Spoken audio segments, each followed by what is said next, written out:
Hello, my name is Simon R. Thomas. I am the director and founder of Atlantic Wisdom Publishing and Guided Tours. If you read my biography on the website, you will see that I was a Buddhist monk for several years until my master died. During this time, I carried out intensive research into consciousness levels and the different interpretations of different schools within Asia and Chinese medicine. It was a visit to China during these times which planted the seeds of Atlantic wisdom. I was a guest of the abbot of a new temple, which is built on the ruins of an older temple near Mount Aimei in Sichuan province. Mount Aimei is one of the 4 holy mountains in China. During a meeting with the abbot and several of the area's senior monks, one of the monks asked where I lived. The translator replied that I lived in Ireland. This caused great excitement, as they had heard of Ireland. The fact they had heard of Ireland surprised me, as this temple was up in the highlands of southwestern China, on the border of Tibet. Just the day before, I had scared the life out of a village across the valley, as they had never seen a Westerner before. Children went running and screaming when I got out of the car, as they thought I was a demon, due to my large eyes and nose. But here I was with a group of monks who knew of Ireland, so I asked the translator, why the excitement over Ireland? The abbot answered, the Shining Ones came from Ireland after the Great Flood, and they taught us how to rebuild civilization. This wasn't the answer I expected, so I asked, who were the Shining Ones? The abbot replied, they were priests, tall, with fair skin, with light or red hair, wearing white robes and dressed in gold. The abbot continued, the priests came from Ireland, as we are the only civilization to survive the Great Flood relatively intact. Now I was shocked. The evening continued, with conversations of Ireland, of consciousness, and other Buddhist themes. I eventually got back to the hotel that night, my head full of thoughts. My first thought was that they were teasing me, but that doesn't make sense. So I remembered my Chinese medicine training during an excitable and sleepless night. The Taoist priests and teachers I trained with believed that there were many origination sources of Taoist philosophy.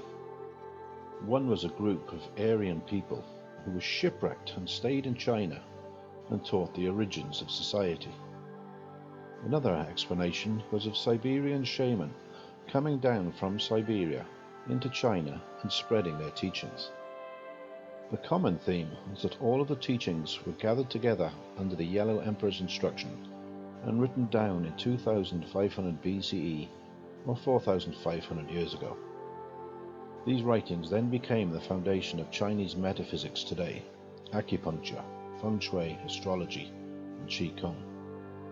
So the one thing the 3 origination stories have in common is that the Shining One, or the Taoist philosophy, was introduced into China before 4,500 years ago. But from where? Is it possible that Irish druids travelled across the continent teaching philosophy? Well, the answer to that question is yes. Understanding Irish culture and the so-called Celtic countries have been grossly misunderstood and warped for centuries as waves of conquerors used propaganda to boost the stories of conquests and heroics. This all started with the Romans, then the Normans, and finally the English. Stories of the Celts range from heroic fighters to savage cannibals, men who sleep with their mothers, fathers, sisters and brothers, all the way to heavy drinking farmers.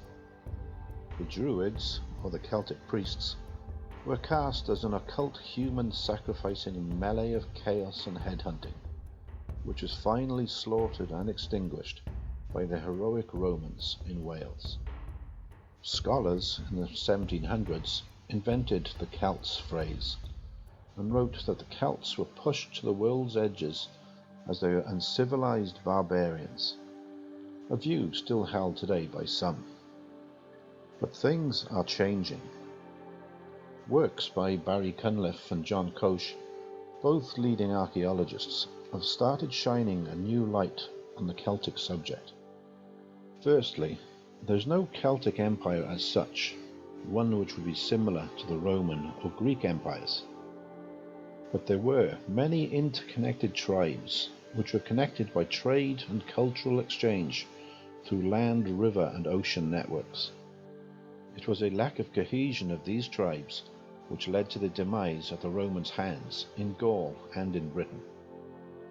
This tribal model is documented in Irish history as a Tuatha and Brehon law. The lack of cohesion between the tribes in Ireland led to successive Viking, Norman and English invasions. These social and trading networks which connected the tribes stretched from Ireland to Scandinavia and into the Russian steppes, through Britain into Germany and France, and down the Atlantic coasts through Spain and into the Mediterranean.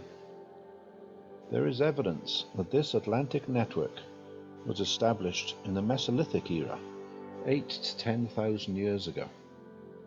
There are similarities in Neolithic burial practices, stone circle construction, and other cultural activities 6,000 years ago throughout this network.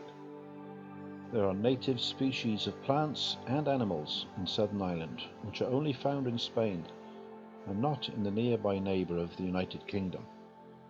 These species are believed to have been brought along the sea network or land bridge from Spain by Mesolithic hunters 10,000 years ago. 4,500 years ago, at the same time the Yellow Emperor was gathering all of the teachings in China, Ireland was the centre of an Atlantic trade in gold and bronze artefacts. Irish gold and bronze have been found all over the European and Asian steppes. Metallurgy was established in Ireland nearly 300 years before the British under the influence of the Beaker peoples. It is not a far stretch of the imagination that these trading networks along the oceans and rivers shared gold, bronze, and cultural teachings and social hierarchy among the tribes. If traders were travelling across Europe and Asia, then the druids most certainly were, the same as modern-day missionaries. So what proof do we have of any connections between the tribes across Europe and Asia? Baltic amber jewellery beads have been found in Ireland dating to the Bronze Age. They have also been found and dated to the Mesolithic era in Starcar in England. The rivers emptying into the Baltic Sea flow deep into the Russian steppes, connecting the Black Sea and the Baltic Sea. The Daugava, Don and the Dnieper rivers all flow near the Volga, which reaches further east into the steppes. Then there are the other rivers flowing eastwards across the steppes that flow down across Siberia, home to the Siberian shaman. In 3000 to 2500 BCE, along these Siberian rivers, a tribe called the Avansevo lived. The Avansevo have been closely linked archaeologically and culturally to the Yamnaya culture of the Black Sea, and the Beaker people who brought metallurgy to the UK 300 years after the Irish had begun metallurgy and goldwork. There are also genetic links connecting the Avansevo with the Western European and the Irish gene pool. Finally, there are the Taran Basin mummies, tall, fair-haired or red-haired Caucasian mummies with shared genetics to the west, found in northern China and dated to 2000 to 1800 BCE. As we can see, there are specific, provable physical links between the Atlantic coasts and the northern Chinese Siberian areas. So were the Avansevo's priests or shaman, the Siberian shaman who brought Taoism to the Chinese? Were the Shining Ones, the Irish druids, trading and sharing culture with the Avansevo and then the Chinese? It is a possibility, as the physical evidence is there. In my next video, I will further explore this topic when examining the cultural similarities between ancient Asia and Ireland, and the possible implications when interpreting archaeological sites along the ancient Atlantic coasts. Thank you for watching. Please subscribe to my channel below to make sure you don't miss my future videos.